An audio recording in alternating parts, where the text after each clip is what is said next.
그러면 훨씬 쉬운 방법으로 거리를 멀리 치실 수 있고, 그리고 특히 나이대가 조금 있으신 골퍼분들도 이 방법 사용해 주시면 정말 쉽게 치실 수 있습니다. 공을 바라본 상태에서 몸은 열리고 팔은 펴져 있는 이런 임팩트, 그러니까 저희가 알고 있는 모양이 나오려면 붙잡고 끌고 유지한 상태로 공을 치는 게 아니라 오히려 얘를 더 강하게 피려고 노력을 해주셔야 된단 말이에요.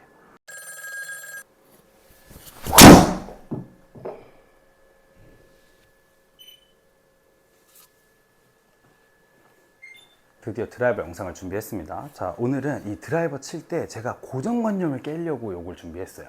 그래서 우리가 이제 흔히 세게 쳐야 될 때 생각하고 있는 뭐 레깅의 방법, 그리고 하체를 써서 가는 방법들을 다 제외하고, 저는 오늘 손목에 대해서 좀 설명을 드릴 겁니다. 손목. 이 손목을 어떻게 잘 쓰냐에 따라서 우리가 거리를 좀 쉽게 보낼 수가 있습니다. 그래서 강하게 치려고 생각하고 하체를 막 디뎌서 세게 치려고 하는데 정작 하체를 어떻게 써야 될지는 모르겠고, 그렇다고 회전을 막 세게 하려고 했더니 오히려 슬라이스가 나버리는 볼들이 많이 나와서 제가 방향이랑 거리를 같이 잡을 수 있는 이 손목의 비밀에 관해서 설명을 드릴 건데, 이제 레슨 받으시면서 제일 많이 들으시는 것 중에 하나가 오른팔 쓰지 마라, 손에 힘 빼라, 손목 장난 하지 마라. 저는 반대로 또 손목 장난 없이는 공 못 친다고 생각하거든요. 그러니까 채를 직접 잡고 있는 손이 뭔가의 역할을 해주지 않으면, 물론 자연스럽게 움직여서 회전에 의해서 나오는 동작들도 있지만 공이 워낙 강하게 맞기도 하고 드라이버는 가장 세게 치는 치이기 때문에 그 추가적인 힘을 한번 써줘야 된다고 생각을 해요. 그래서 이 방법만 알고 있으면 저희가 남성분들 특히 볼 스피드 60 이하, 60 안 나오시는 분들은 이제 60 정말 쉽게 나오게끔 하실 수 있으니까 꼭 끝까지 시청해 주세요. 일단 제가 최저점에 대해서 설명을 좀 드리고 싶은데, 우리가 드라이버 같은 경우는 바닥이 아니라 티에 올려놓고 치는 클럽이기 때문에 당연히 우리가 알고 있는 어택 앵글이라는 각이 마이너스 각도가 아니라 올라가는 플러스 각도에서 맞아야 되는데, 그럼 영상 시작할 때 제가 고정관념을 깬다고 설명을 드렸었는데, 우리가 보통 강하게 치기 위해서는 클럽을 끌고 들어와서 끌려온 만큼을 펴주면서 혹은 떨어뜨리면서 공을 쳐야 세게 맞는다는 이미지를 갖고 있기 때문에 다들 스윙을 어떻게 하려고 하시냐면 올라가서 강하게 갖고 오려고만 하세요. 끌려온다라는 이미지 자체를 이미 팔로 만들고 있기 때문에 갖고 와도 팔에 힘이 많은 상태라서 채가 풀리질 않아요. 그래서 강하게 가져와서 강하게 풀어서 쳐주셔야 돼요 라는 레슨을 받으신 이후에 연습을 좀 하시다 보면은 풀리는 동작은 어느새 빠져 있고 끌려오는 것만 강하게 하고 계실 거예요. 그래서 세게만 끌고 오면은 헤드가 열린 상태로 바로 슬라이스만 치는 경우가 많아서 이걸 풀어내는 동작이 더 중요하다는 걸 설명해 드리고 싶은데, 자, 그럼 레깅을 제가 아까 전에 팔로 한다라고 설명을 드렸는데, 레깅을 팔로 하면 안 되는 이유부터 설명을 해 드리면, 백스윙을 올라가서 다운스윙을 시작했을 때 우리가 하체의 스타트 혹은 회전은 저희가 빼놓을 수가 없습니다. 안 하려고 해도 할 수밖에 없어요. 그럼 몸이 돌아주는 움직임은 자동 탑재가 되어 있는데, 여기서 일부러 팔을 사용하게 된다면 안 그래도 돌려고 하는 움직임 플러스 팔의 경직까지 합쳐진 상태라서 공을 치기가 어려운 건데, 사실은 올라가서 팔의 역할을 가만히 둔 상태로 우리가 원래 하고 있는 회전만 가져가도 채는 끌려오게 되어 있습니다. 그러면 우리가 이제 끌고 오는 레깅의 동작에 관해서는 일부러 갖고 오려고 하지 말고 아무것도 하지 말자는 거예요. 그래서 아무것도 하지 않아도 우리가 도는 움직임만으로도 충분히 원하는 양의 레깅 정도는 만들 수가 있으니까, 그럼 이제 제가 오늘 설명드리고 싶은 이 손목은 어떤 내용이냐, 몸이 돌아서 채가 끌려 들어왔을 때 얘를 얼마나 내가 빨리 잘 펴줄 거냐 문제예요. 잘 펴줄 거냐. 그래서 처음에 설명드렸을 때 방향하고 거리를 같이 잡는다고 설명을 드렸는데, 방향까지 잡으려면 우리가 임팩트에 맞았을 때의 페이스의 각도, 그리고 이제 클럽 패스 여러 가지 요소들이 있지만 가장 중요한 건 보통 다 슬라이스가 나서 맞으시기 때문에 얘를 얼마나 반듯하게 펴줄 거냐 차이입니다. 그럼 올라가서 다운스윙 시작한다고 생각하고 몸을 확 돌리고 있으면 여기서부터 채가 뒤끌려 오기 시작하고요. 이 뒤에 끌려오는 이 채를 오른손 손목을 사용해서 한번 펴주실 거예요. 한번 펴서 일자도 맞추고 뒤에 있는 채가 내 몸의 속도를 추월하게끔 만드시는 게 포인트인 거죠.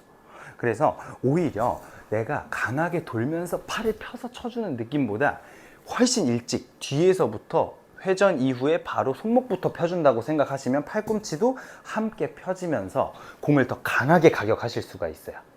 우리가 공을 강하게 친다라는 이미지를 정면에서 바라봤을 때 당연히 이런 움직임이 아니라 공을 바라본 상태에서 몸은 열리고 팔은 펴져 있는 이런 임팩트. 그러니까 저희가 알고 있는 모양이 나오려면 붙잡고 끌고 유지한 상태로 공을 치는 게 아니라 오히려 얘를 더 강하게 피려고 노력을 해주셔야 된단 말이에요. 하체를 움직여서 리드를 시키고 익스텐션이 되면 클럽은 알아서 떨어지기 때문에 팔이 펴지고 헤드 무게가 떨어진다. 근데 이게 얼마나 어려운 일이냐면 프로들도 클럽을 떨어뜨리려고 연습을 하고 수많은 시간을 하체를 움직이는 훈련을 해놓는데 우리는 연습 시간이 부족하기 때문에 이 동작 자체를 정확하게 하는 게 어려움이 있단 말이에요. 우리 연습장에서 많이 쳐야 사실 2시간 정도 아닐까요? 시간이 그 이상 할애가 되시는 분들도 있으시겠지만 보통 저희 많이 쳐봐야 60분, 70분이란 말이에요. 근데 하루에 60분, 70분 매일 갔다고 쳐도 그 60분, 70분 동안 연습하면서 이 동작을 만들 수가 없어요. 그 만들기가 굉장히 어렵고요. 그럼 이 동작을 만들어서 자연스럽게 떨어뜨리는 게 아니라 손목을 간단하게 사용해서 그 동작을 만들어 버리시는 거예요. 그래서 연습 시간이 부족할 때는 내가 더 효율적으로 만들고 싶어 하는 동작과 해야 하는 움직임을 쉽게 만들 수 있는 방법들을 알아야 된다는 거죠. 그래서 제가 오늘 이 손목에 관해서 설명을 드리는 거고, 그럼 이제 이 손목을 어떻게 사용을 해야 되냐? 일단 백스윙 탑에서 뭔가를 먼저 힘을 써서 스타트해야 된다는 이미지를 다 빼실 겁니다. 다 뺀 상태에서 빈 스윙부터 하실 건데, 발을 모아두신 상태, 스탠스를 벌리지 않고 발을 모아두신 상태에서 풀 스윙을 해보시는 거예요. 발을 모아두면 체중의 이동이 빠진 상태로 축이 지켜지기 때문에 이 체의 원을 동그랗게 그리려면 오로지 손목과 팔의 움직임만 가지고서 체를 돌려야 원이 잘 그려지시는 거예요. 그래서 이 움직임을 하시다가 보면은 손목이 많이 접혔다가 많이 펴져서 반대로 접히는 걸 느끼실 수가 있어요. 그럼 우리가 움직임에 대한 이동도 빼고 회전에 대한 이미지도 좀 배제시켜 놓은 상태에서 오로지 팔하고 손목만 사용해서 채를 동그랗게 빠르게 그리는 연습을 하시는 거예요. 이렇게 되면 기존에 몸을 많이 가져와서 혹은 팔을 많이 끌고 와서 치시던 분들의 감속 포인트가 가속 포인트로 바뀌게 될 겁니다. 그래서 이 빈 스윙을 충분히 하신 다음에 공도 이렇게 몇 개 쳐보시는 거예요. 오로지 헤드의 속도만 기억하시는 거예요. 헤드의 속도. 그래서 올라가서 원만 그려서 지나갈 수 있게끔. 그래서 아무런 움직임 없이 그냥 팔의 움직임만 기억해서 공을 쳐주시는 거예요. 그래서 이 연습을 충분히 하시다가 보면은 나는 되게 힘을 많이 쓰는 게 아니라 손목의 움직임만 살짝 가졌는데 체가 피니시까지 확 넘어가는 게 느껴지실 거예요. 자, 그럼 손목을 사용하기 위해서 우리가 해야 하는 연습은 직접적으로 손목을 쓴다라는 이미지도 가지게 되지만 좀 더 자연스러움을 위해서 발을 모아놓고 손목이 써지는 움직임을 느끼시는 거예요. 뒤에 있는 채를 반대쪽으로 넘기기 위해서 오른손 손목이 한번 채를 보내준다. 그러면 이 까딱의 힘만 가지고도 거리를 더 보내실 수가 있는 거죠. 그래서 이 연습을 통해서 가속이 느껴지고 내 오른손 손목의 느낌이 어느 정도 힘이 느껴지기 시작하신다면 이제 공을 치실 땐 어드레스 하신 상태에서 백스윙 갔다가 공 맞을 때 까딱만 해줘야겠다라고 생각하시면 오히려 많은 양이 써지지 않고 필요한 부분, 임팩트 존에서만 가속을 한번 만들면서 공을 치실 수가 있는 거예요. 그래서 이 까딱을 생각하시다가 보면은 다른 움직임들에 대한 집중도가 떨어지고 오히려 공만 보고 친다라는 느낌이 들기 시작하실 거예요. 그래서 공을 보고 친다라는 느낌을 가지게 되려면 다른 움직임들을 배제시켜 놓은 상태에서 손목만 한번 공한테 까딱하고 보내주시는 거죠. 그러면 몸의 속도가 10이라고 가정했을 때 클럽이 뒤쫓아오는 똑같은 10의 속도를 가지다가 손목이 한번 까딱 보내줌으로써 12, 13의 속도가 발생되면서 추월을 하게 되는 거예요. 그럼 추월을 했을 때 로테이션도 이루어질 수 있고 팔로우 스루도 동그랗게 나올 수 있고 가속도도 이 꼴의 속도가 아니라 추월을 하면서 더 한번 빨라지기 시작한다는 거죠. 오른손 손목 까딱을 사용해서 가속을 느끼는 연습을 하셨으면 공을 발을 모아놓은 상태에서 똑같이 손목만 사용해서 친다라는 이미지를 좀 가져주시고 이게 어느 정도 훈련이 됐다 이제 원래 스탠스를 서주시는 거예요. 원래 스탠스를 서서 공만 치는 연습을 또 해주시는 거예요. 그러면 스탠스를 넓힌 상태에서 백스윙 똑같이 갔다가 손목만 사용해서 딱 넘겨주시는 거예요. 그래서 이런 움직임을 갖기 시작하면서부터 저희가 공을 강하게 친다라는 이미지를 가질 수가 있기 때문에 단순히 쉽게 생각해서 손목에 까딱만 쓴다고 생각을 해보세요. 그러면 훨씬 쉬운 방법으로 거리를 멀리 치실 수 있고, 그리고 특히 나이대가 조금 있으신 골퍼분들도 이 방법 사용해 주시면 정말 쉽게 치실 수 있습니다. 회전량이 부족하고 나는 이제 뻣뻣해서 몸이 많이 못 돌아요 라고 말씀하시는 회원분들이 많이 계세요. 제가 그런 분들한테 몸 많이 안 도셔도 돼요, 이 까딱만 들어가시면 똑같이 치실 수 있어요 라고 알려드린 후에 공을 치시면 별다른 힘이 아니죠. 이게 대단한 힘이 아니기 때문에 공 맞는 위치에서만의 까딱만으로도 충분히 거리를 늘리셨단 말이에요. 자, 그럼 제가 비교를 위해서 몸을 전체적으로 사용해서 움직이는 이미지를 가진 스윙과 손목의 까딱만 이용한 스윙을 보여드릴 건데요. 보시기에도 사실 손목의 까딱 움직임만 사용한 스윙이 훨씬 간단하고 간결해 보입니다.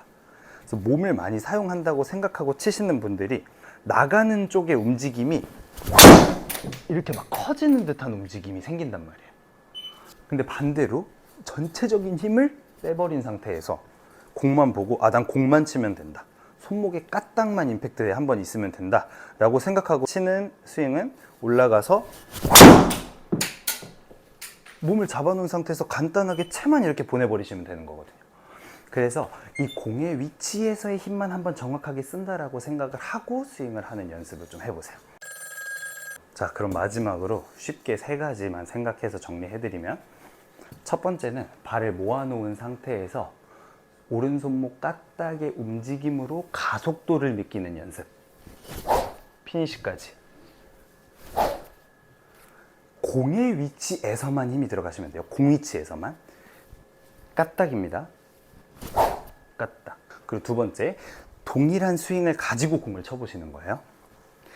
스탠스를 좁힌 상태에서 백스윙은 똑같이 까딱만 생각해서 피니시까지 발을 모아놓은 상태로 동일한 스윙 잡고 둘, 그냥 까딱만 사용하기.